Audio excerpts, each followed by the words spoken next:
Departmental test రాసే వారిలో చాలా మంది బేర్ యాక్ట్ బుక్స్ వారి దగ్గర ఉన్నప్పటికీ పాస్ కావడానికి 2-3 సార్లు ఎగ్జామ్స్ రాస్తున్నారు. దీనికి ప్రధానమైన కారణం పరీక్ష ప్రశ్నాపత్రంపై వారికి పూర్తిగా అవగాహన లేకపోవడం. ఏ టాపిక్ నుండి ఎన్ని ప్రశ్నలు అడుగుతున్నారు, అవుట్ ఆఫ్ సిలబస్ నుండి ఎటువంటి ప్రశ్నలు అడుగుతున్నారు వంటి అంశాలను తెలుసుకున్నట్లయితే పరీక్ష పాస్ కావడం సులభమవుతుంది.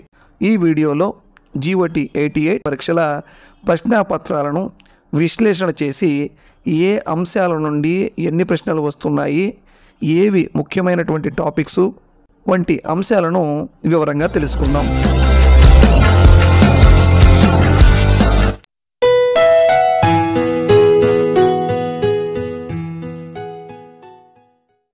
నవంబర్ 2022 సెషన్లో తెలంగాణలో జరిగిన GOT 88 ప్రశ్నాపత్రం యొక్క విశ్లేషణ చూద్దాం.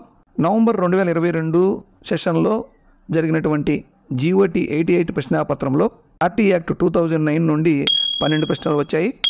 TPF రూల్స్ నుంచి 11 ప్రశ్నలు, RTE రూల్స్ 2010 నుండి 10 ప్రశ్నలు, educational institution rules inspections and visits నుండి 11 ప్రశ్నలు అడిగారు. అలాగే ఎడ్యుకేషనల్ ఇన్స్టిట్యూషన్ రూల్స్ 1993 నుండి 6 ప్రశ్నలు అడిగారు. అలాగే ఎడ్యుకేషనల్ ఇన్స్టిట్యూషన్ రూల్స్ 1988 నుండి 10 ప్రశ్నలు, ఆంధ్రప్రదేశ్ ఎడ్యుకేషనల్ రూల్స్ 1966 నుండి 2 ప్రశ్నలు అడిగారు.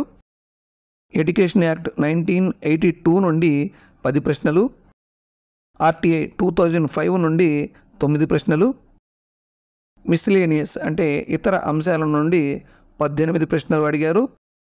అలాగే ఇన్స్పెక్షన్ కోడ్ నుండి 2 ప్రశ్నలు అడగడం జరిగింది.